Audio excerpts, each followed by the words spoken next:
This is the IELTS listening test. You will hear a number of different recordings and you will have to answer questions on what you hear. There will be time for you to read the instructions and questions, and you will have a chance to check your work. All the recordings will be played once only. The test is in 4 parts. At the end of the test, you will be given 10 minutes to transfer your answers to the answer sheet. Now turn to Part 1.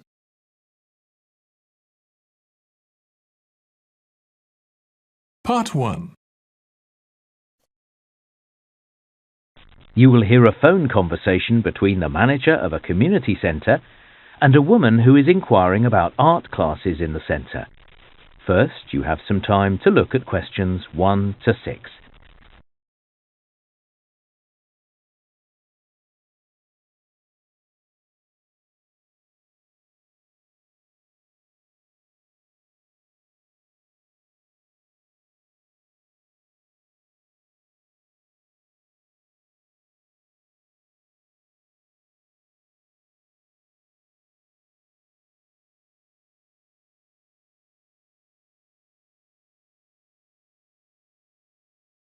Now listen carefully and answer questions 1 to 6. Bramley Community Centre, how can I help? Oh, hi. I'm calling about the art classes at the centre office. I had a quick look at your website. I think one of the classes is called something like Movement and Light. That's right. The focus is on painting in the style of the French Impressionists. Yes, I saw that in the description. But I've got a few questions if you don't mind. Sure, go ahead. Well, do I need to bring anything to the class or is everything supplied? Not quite. What you need to do is get yourself some brushes. I'd suggest a range of them, in different sizes. All right. Yes, I guess it would make sense to bring your own. I'll make a note of that. And you know what the fee for the class is? For one term, it's $170, isn't it? That's right. But if you sign up for 2 terms, it actually works out cheaper. How much would that be? $285. And we do find that a lot of people sign up for a couple of terms. It's such a great class. OK, I'll give it some thought. And that's on Monday evenings, isn't it? Yes, from 6 p.m. to 8 p.m. in room 15. And who's the tutor? The tutor? He's a local artist. You might have heard of him. Steve Ramdani. Oh, possibly. How do you spell that surname? It's R-A-M-D-H-A-N-I-E. Got that? Yes, thanks. Now you've also got a class called Clay Basics. It's a pottery class, right? Yes, that's right. Do we get to use a pottery wheel? Yes, you do. Oh, great. But we'd be making something simple, I hope. I can't imagine producing a vase or anything with a handle. No, in the first term, you'd just be producing 2 or 3 bowls. That means learning how to shape and glaze them. Sounds great. I guess it would be a bit of a messy activity. You wouldn't want to wear your smart clothes, would you? Best not to. I'd recommend wearing something old, that you didn't mind getting dirty. Well, I have a shirt like that I could use. I'd just roll up the sleeves, I guess. And the fee for that class is $180 per term. All right. And the class runs on Wednesdays, 6:30 to 8:30 p.m. Oh, hang on. I've got that wrong. It's on a Thursday, isn't it? Yes, my mistake. What else can I tell you? Oh, yes. The tutor's name is Teresa Clark. Her work's on display in reception here. Oh, great. I'll have a look. Yeah, if you've got time. Before you hear the rest of the conversation, you have some time to look at questions 7 to 10.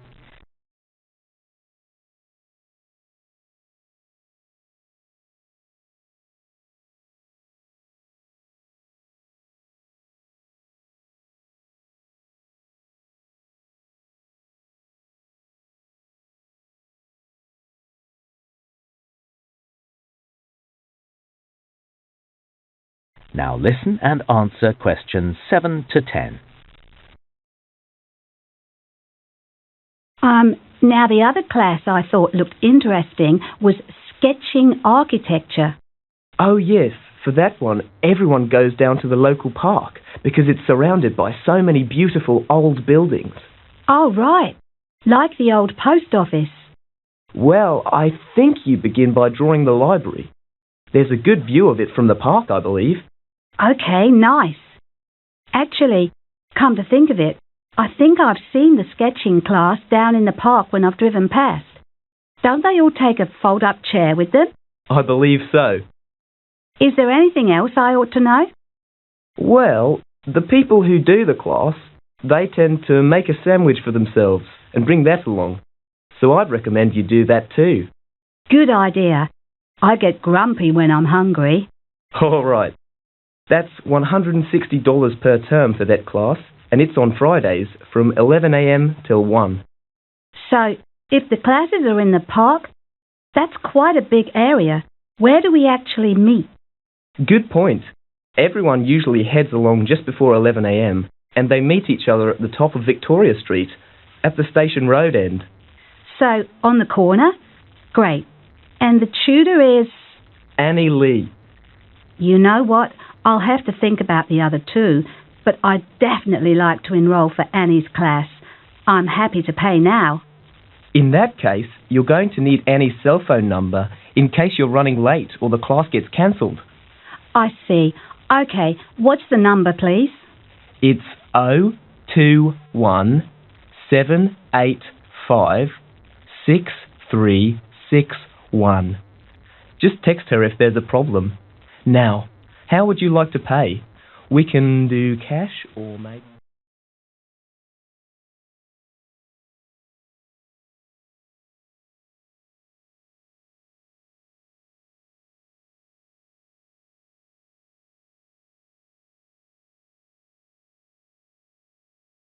That is the end of part 1. You now have 1 minute to check your answers to part 1.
Part 2. You will hear the manager of a factory talking to office staff about renovation work at the factory complex. First, you have some time to look at questions 11 to 14.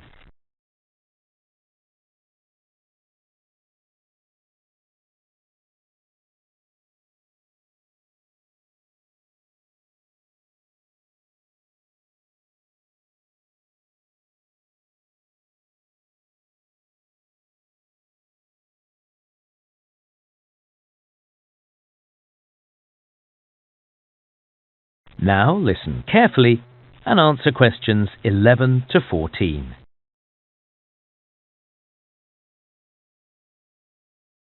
Good afternoon. First of all, I want to say thank you for your patience for the last 6 months. As you know, all the office staff had to move to temporary offices while the renovation work at the factory complex was taking place. But finally, that work is finished and everyone can return to the factory complex and their new office space. We're hoping everything will go smoothly, but there's a couple of things we'll need you to do during your first week back. You'll be pleased to know that your files and folders have been placed at your desk, so there's no need for you to go hunting around for any records. A couple of people have asked whether their old pass will still work at the security gate, or will they need to get their photo done and update their personal details. I can assure you that the old pass will still get you through the gate, no problem. Once you've had a chance to settle into the new offices, please take the time to view a training video for the operating system we're now using.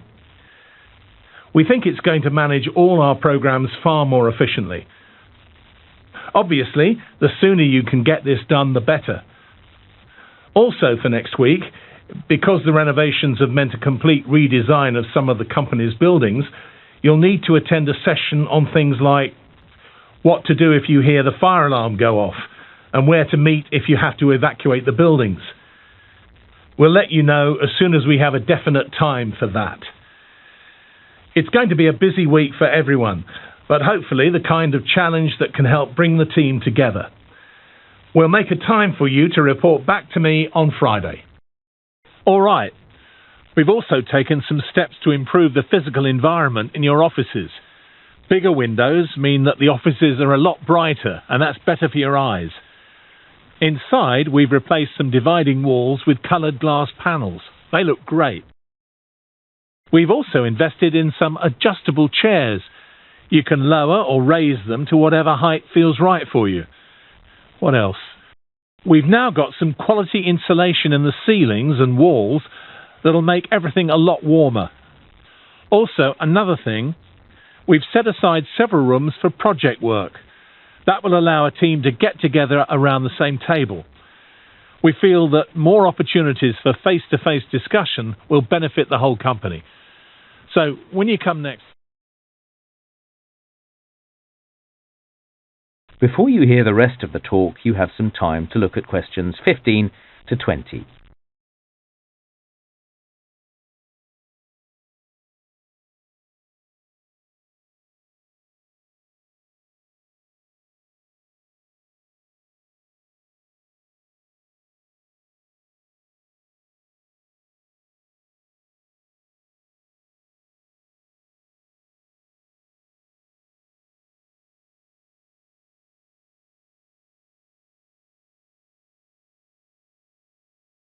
Now listen and answer questions 15 to 20. Okay, so let's look at a plan of the factory complex and see how it's changed. You can see that the main entrance is at the top of the map. Ellerslie Road is on the left-hand side and the warehouse is at the bottom. Okay, let's start with one of the new buildings. The conference centre, perhaps. If you look at the lower half of your plan, on the right, there are two long buildings that are parallel to each other. The conference centre is the one with a view of the river. Hopefully that's something visitors to the factory complex will appreciate, especially on a sunny day when it's clear outside. Now, what about the new office space? As you know, the offices used to be in that large building right alongside Ellerslie Road, and that could get a bit noisy at times. So what we've done is move the office space further away from the road, into the building that directly joins on to reception. This should mean employees can benefit from a quieter working environment, as well as the other improvements I mentioned earlier. We also decided to move the stores building, so it could be a lot closer to the warehouse. So now, if you were going to enter the factory complex from the Ellerslie Road entrance, stores would be the building immediately on your left. The warehouse staff have already commented that having the stores here is much more convenient. Yes, I'm sure it's going to save a lot of time. Finance was another building that had to be relocated. They just didn't have enough space before. So you can see the main entrance on the plan, right? And below that is the roundabout. Then there's the road that goes from the roundabout directly to reception. Well, the finance building is about halfway along that road. On the plan, the factory is just above it. The cafe, just so you know, is in the same place as before. It's not ideally located for the factory workers, that's true, but it's not too far if you're heading down from reception or up from the warehouse. But what we've done is try to make the environment a bit more pleasant, So whereas before you looked straight from the cafe onto the large car park, now there's a line of trees separating them. I think you'll agree that this was a good decision. Putting in the trees, I mean. It was also necessary to relocate the IT department. Of course, for some of their work, they can do it remotely, but from time to time, the IT people do need to visit the different buildings around the factory complex. For that reason, we've given the IT department a more central location.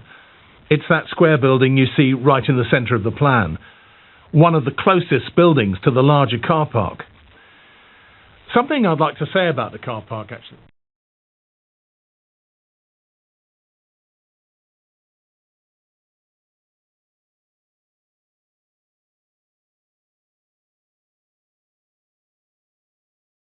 That is the end of part 2.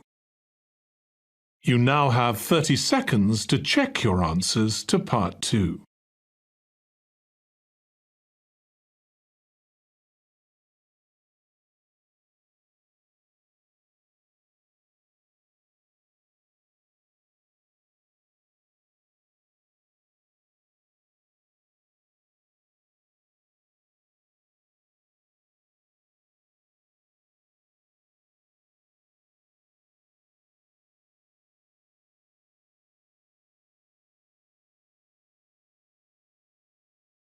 Part 3. You will hear 2 health studies students, Lucy and Sam, talking about the topic of vitamin supplements. First, you have some time to look at questions 21 to 26.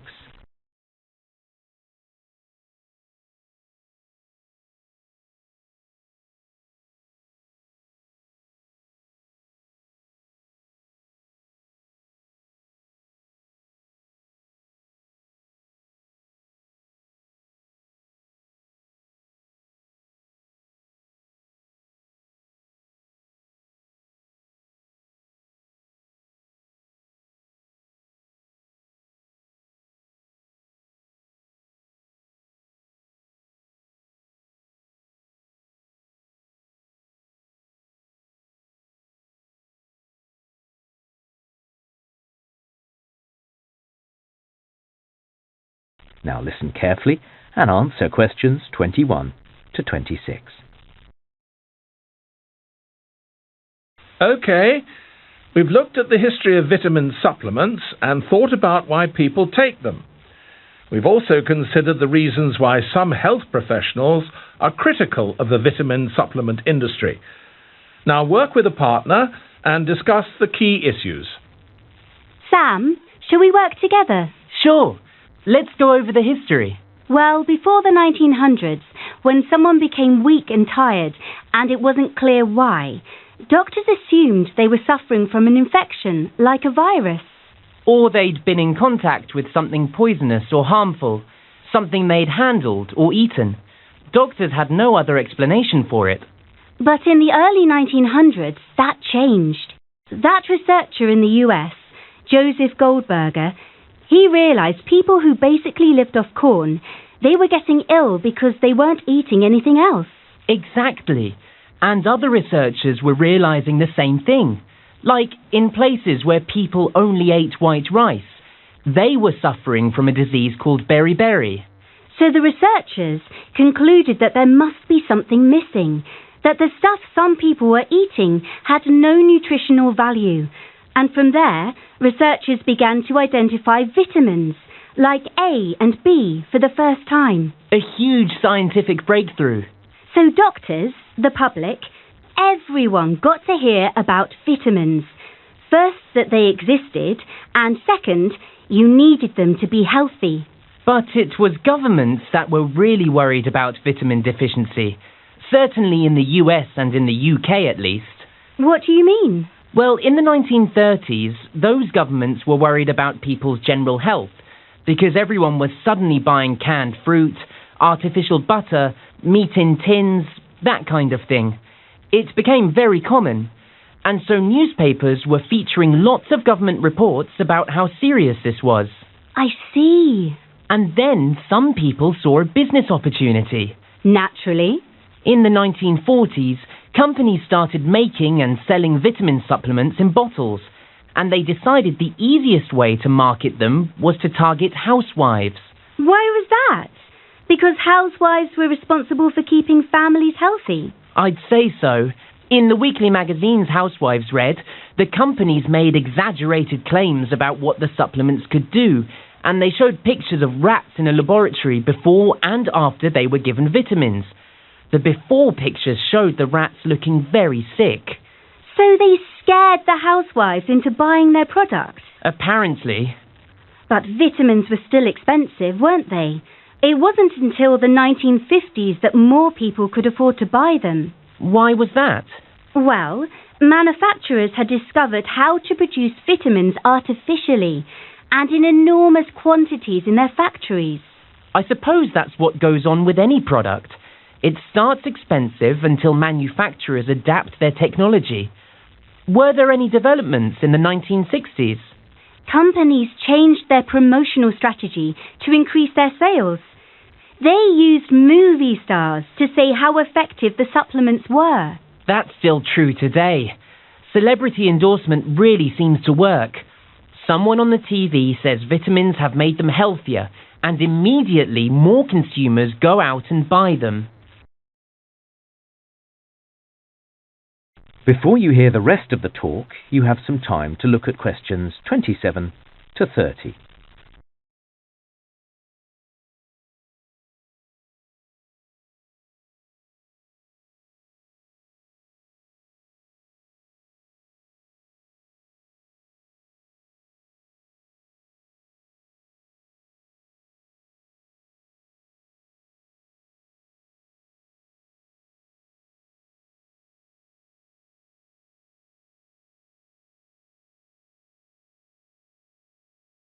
Now listen and answer questions 27 to 30. So apparently, the number of Australians taking vitamin supplements has doubled in the last decade. Incredible! I suppose so many fitness-related articles recommend them. I wouldn't say that that's the reason. According to the research I read, many Australians are just taking a more active approach to staying well. They don't want to rely on their doctor for everything, so they're turning to vitamins. They can take those themselves and feel they're doing something positive. So it doesn't have anything to do with the fact the price has dropped because so many companies are making supplements. I doubt it. Even people in lower socio-economic groups are buying them, apparently. Most of my own research has been about the US vitamin supplement industry. Did you know the industry is under no obligation to prove that their supplements actually work? I don't think that's right. How do you mean? Well, in the US, the Food and Drug Administration Department regards vitamin supplements as a food. With medicine, manufacturers have to demonstrate that their products really can improve people's health before they go on sale. But you said vitamins are classed as a food. Yes. So the industry can sell whatever vitamin supplements they like. You know, this one will improve your brain function, even if there's nothing to support their claims. That Danish experiment, thousands of people took part in that. Yes, the scientists wanted to see if high doses of vitamins really could prevent medical problems like heart disease, or just reduce the chances of people getting a simple cold. But the high-dose people were just as likely to get sick as the people not taking any vitamins. That's not to say that scientists now know everything about vitamins. No. Like you say, investigations and long-term trials need to continue before they can be certain about what taking vitamin supplements can actually achieve. But in the meantime, do we need stricter regulation of the supplement industry? Do you think people would stop buying and taking vitamins if they were told it's a waste of time? Hardly. No one likes being told what they can or can't buy, especially where health is concerned. Fair enough. I guess if the government made it harder to get certain products, like, say, fish oil with vitamin D, people would protest. They certainly would. What I think is that they should start to...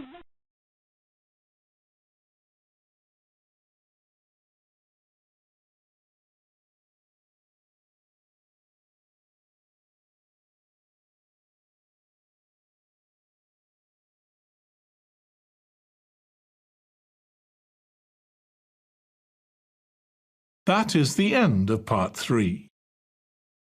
You now have 30 seconds to check your answers to part 3.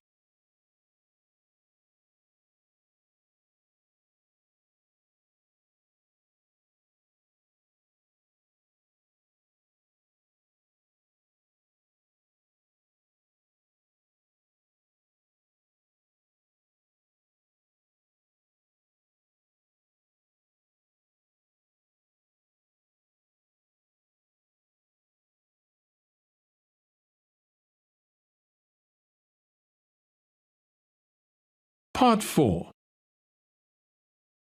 You will hear a student giving a presentation about the way that different insect species are being threatened. First, you have some time to look at questions 31 to 40.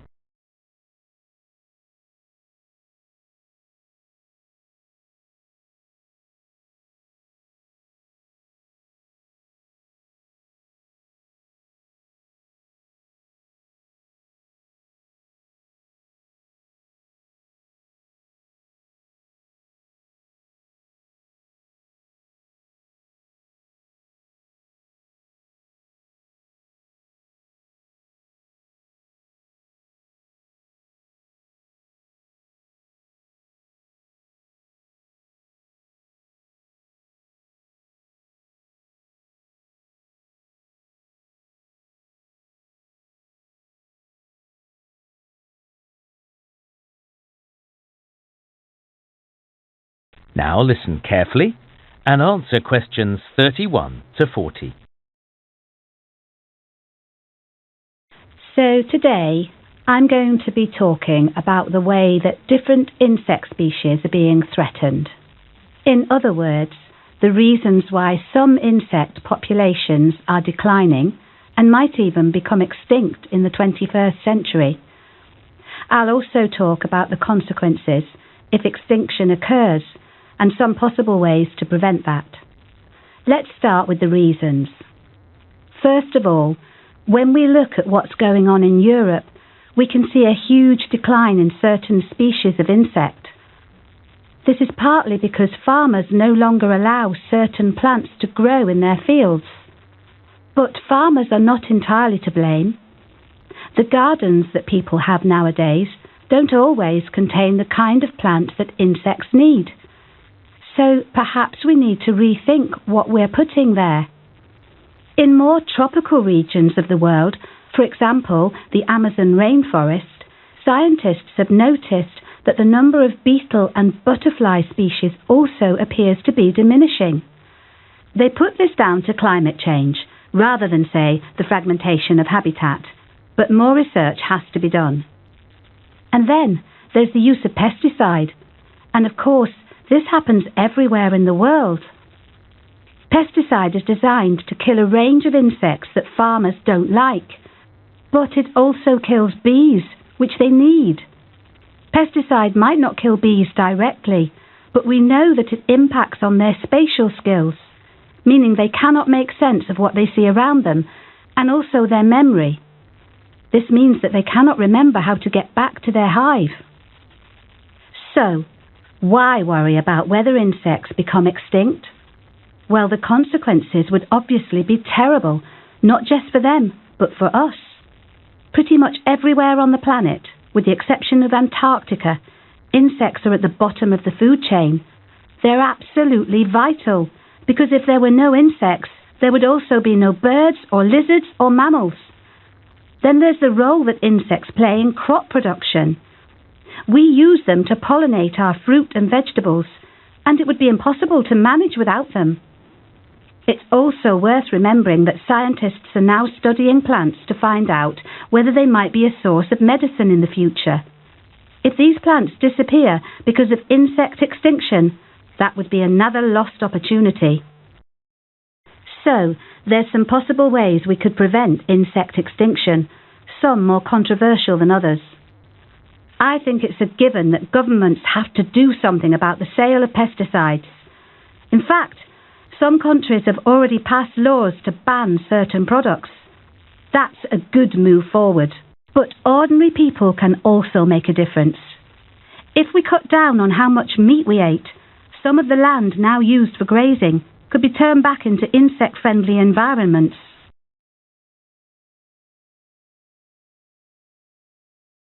I'd like to finish with a positive story. There's a place in California called the Antioch Dunes. In the 1900s, people looked at the dunes and the sand that formed them and thought, that sand is a great raw material. And because they needed to build houses, they removed tons and tons of the sand and turned it into bricks. It wasn't really until the 1960s that biologists suddenly realized that the Antioch Dunes had actually been home to some unique species of plant and insect. But by this time, there was only one species of butterfly left, the metalmark butterfly. And a major problem for the metalmark was that it required a certain plant to survive, something called the naked stem buckwheat. It was on this plant that it laid its eggs, so yes, you can see why the buckwheat was important. Well, in the end, the only way that the biologists could get the buckwheat to start growing properly was to replace the sand. That was a great first step, but the metalmark butterfly is still endangered. In the last decade, a significant number of butterflies and plants have been destroyed in the Antioch Dunes by fire. So now, the biologists are limiting the number of visitors who can wander around the dunes. That's fair enough, I think. All right, the final point I want to make about the project to restore the Antioch Dunes area is to do with how much land is required. When we think about the concept of conservation, we often assume we need to set aside a large amount of it. And that might be true for some large species. But in this case, relatively little land was required. But the important thing is to leave it undisturbed. Okay, now what I want to talk about.